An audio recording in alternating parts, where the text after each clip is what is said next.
This is a generational heist for the New York Knicks as the team just made a massive signing that is perfect as Leon Rose and the Knicks continue to build up an elite bench unit, which is what the Knicks needed going into this offseason. As Knicks fans are loving this, they have room for another move, and also Knicks fans' lives just got a lot better outside of the team as well, and we are going to break it all down. What's up, guys? Welcome back to Knicks Digest. It's Chris here. This is the wrong day for me to be losing my voice, but we're going to jump right into things as always. If you hear the sirens outside, that's because the NBA is going crazy right now. Make sure to subscribe if you're part of that 69%, or those sirens outside will come and arrest you for not being subscribed to Knicks Digest. But let's jump into it. There's a lot to go over. Leon Rose is absolutely cooking thus far into this New York Knicks offseason.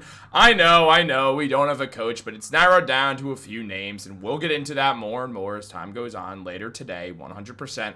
But right now, that is not what we are here to talk about. We are here to talk about something so much more exciting right now, as the New York Knicks fans' day just got a lot better. Now, diving into the news, Shams Charania was the first to reveal that free agent big man Guerschon Yabusele has agreed to a 2-year, $12 million contract with the New York Knicks, plus a player option, sources tell ESPN.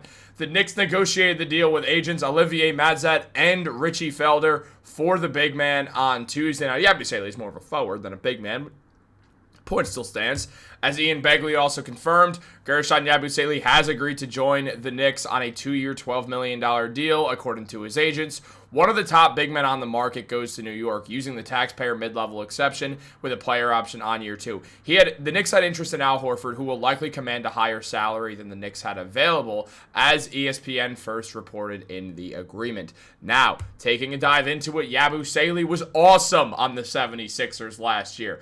He put up 11 points, 5.5 rebounds, and 2 assists, got nearly a steal per game, is a phenomenal defender. Shot 36% on corner threes, 38% from 3, and 50% from the field.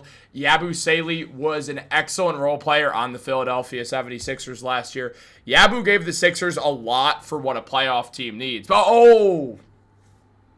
forgot. The 76ers weren't in the playoffs last year, so why would Yabusele re-sign with them? That makes sense. The Knicks were in the conference finals, and the 76ers, they were in the draft lottery. So, I get it. It makes sense why they would do that. I do have to check my phone because there's more stuff coming out as we speak, like the fact that Damian Lillard got waived at the time of me recording this. But look, here's the deal, guys. We are looking at a new look Knicks bench. The starters, the core players, they're going to be the same going into next season, barring a pretty surprising trade at this point. But this bench is looking real good for the Knicks right now. As Knicks Meets put it, the current roster looks as Jalen Brunson, with Josh Hart, Mikal Bridges, OG Anunoby, and Karl-Anthony Towns, imagining they're the starters. Our backups look like Jordan Clarkson, Deuce McBride, Pacome Dadier, Guerschon Yabusele, and Mitchell Robinson, with the reserves as Tyler Kolek, Mo Diawara, and Ariel Hukporti. The Knicks add another French guy to the roster as well with bringing in Yabu. Yabu can play a few different forward positions, which is going to be super helpful. You still have Kevin McCullough Jr., Marjon Beauchamp, and Anton Watson for your two-way contracts. One of them could definitely end up on a full contract as well. The Knicks still do have 2 spots available left, depending on how many guys they want to add to the roster. So we will see some more moves still happen for this Knicks team. They have around $2.5 million before they get into that second apron, so there is a little more wiggle room. As James Edwards mentioned, they will only have minimums left to round out their roster, assuming there's no trades, as Yabu falls into that mid-level exception. And I mean, this is just a rockin' move right now. I am absolutely loving this by the Knicks, as Jeremy Cohen mentioned. With the signing of Jordan Clarkson, the Knicks are $9 million, or $9.22 million below the second apron. They have 11 players under contract that are not currently hard capped. trading out a player via sign and trade, aggregating salary, sending out cash, or using the taxpayer mid-level exception would hard cap New York at the second apron. The hard cap is there, meaning things are going to get very interesting. They can still bring in, now that the Yabu deal is in, that's another $6 million. That's $3.22 million left. Well, there is a guy to bring in for this exact situation. Not Jordan Clarkson, but Landry Shamet.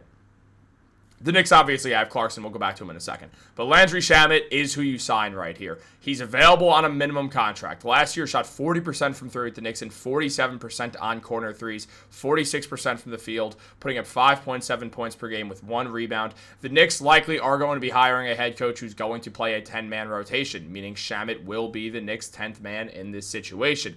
Meanwhile, the Knicks also upgraded the bench with Jordan Clarkson, a man who shot 50% on corner threes, shot 36% from three, and 41% from the field while putting up 16 points per game, 3.2 rebounds, and 3.7 assists per game. Last year, the Knicks bench averaged 15 points per game. Jordan Clarkson off the bench averaged 16. On top of that, we also get Yabu off the bench. We get a full season of Landry Shamet if the Knicks do opt to re-sign him. This Knicks bench, you also have Mitchell Robinson off the bench if he's not starting, or you have Josh Hart off the bench if Mitch is starting. Then you would probably need to go out and find another center. But we are going to see how this works. It really does feel like the same starting lineup is going to be there next year, exactly that. But obviously, free agency is just in day 2 right now. A lot is still left to happen. Now, the Knicks ultimately do not end up with Al Horford in this situation. I way prefer Yabusele. I did not think the Knicks were going to get Yabusele.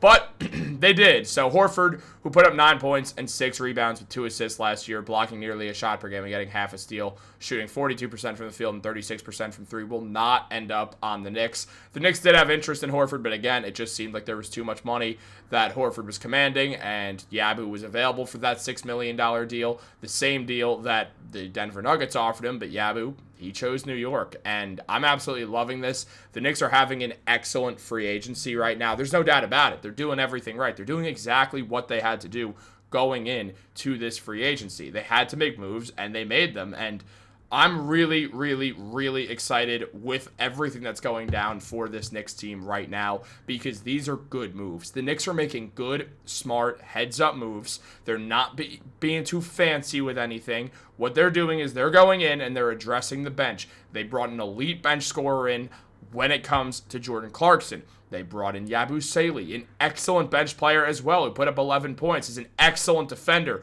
can hit threes very well, is a really grit and grind type player that's going to fit New York perfectly. You can likely have Landry Shamet back. You still have Deuce McBride back off the bench once again. Also, Deuce could end up with some starting time as well. This Knicks bench is now terrifying, and I absolutely love it. And while we're at it, while we're celebrating our biggest hater's funeral because we scared the East with this move, we just stole this from a rival 76ers team. You guys know what came out right after this?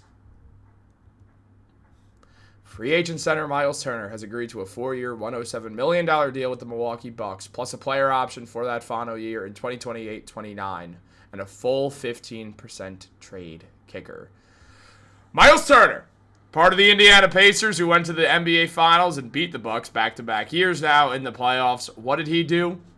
Oh, he just left the Indiana Pacers without a starting center. That's what he just did. So when we're talking about our biggest haters' funerals, that's 2. That's 2 right there.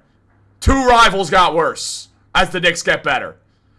This is great for the Knicks. This is great for this team. This is excellent for Yabusele because now he gets to play on a winning team. And on top of that, now it feels like the Knicks are the most dangerous team in the East. Yes, the Cavaliers are great as well. Yes, the Atlanta Hawks got better. But the Knicks also got better. And they got better exactly where they needed to. They are a well-rounded team. The Pacers are going to have to scramble to find a big man. Maybe they'll end up having to sign DeAndre Ayton after all, like that RFA all those years ago when his salary got matched by Phoenix. But where things stand right now, this is an excellent day to be a New York Knicks fan. The Knicks got better. The 76ers got worse. The Pacers got worse. The Cavs are still looking pretty good. The Hawks are looking pretty good. The Knicks can easily make the finals this year. It's feeling like a Knicks-Nuggets finals coming to you in 2026, and that would be electric. I hope that's the finals, man. That's going to be a sick finals. So hopefully everyone stays healthy, and that goes for every single team in the NBA. Don't want to see injuries happen. Obviously, injuries throw off the playoffs every single year. You can't ever be like, well, this team's ring doesn't count because of injuries, because every team benefits off injury luck. It's the luck of the draw. It just is. The Pacers got lucky when the Knicks had 75 injuries in 2023. Obviously, the Thunder got lucky with the Tyrese Halliburton injury. It doesn't take that away from any team ever because it's just not how things work, because injuries always affect things. But one of what else affects things? Jordan Clarkson and Gershon Yabusele. And want to know why they affect things? Because Leon Rose is damn good at what he does. Great free agency thus far. Let's hire a head coach. Let's have some fun today. Guys, enjoy this nice, beautiful summer Tuesday. Have a great day. Like, subscribe, turn on post notifications. Go Knicks.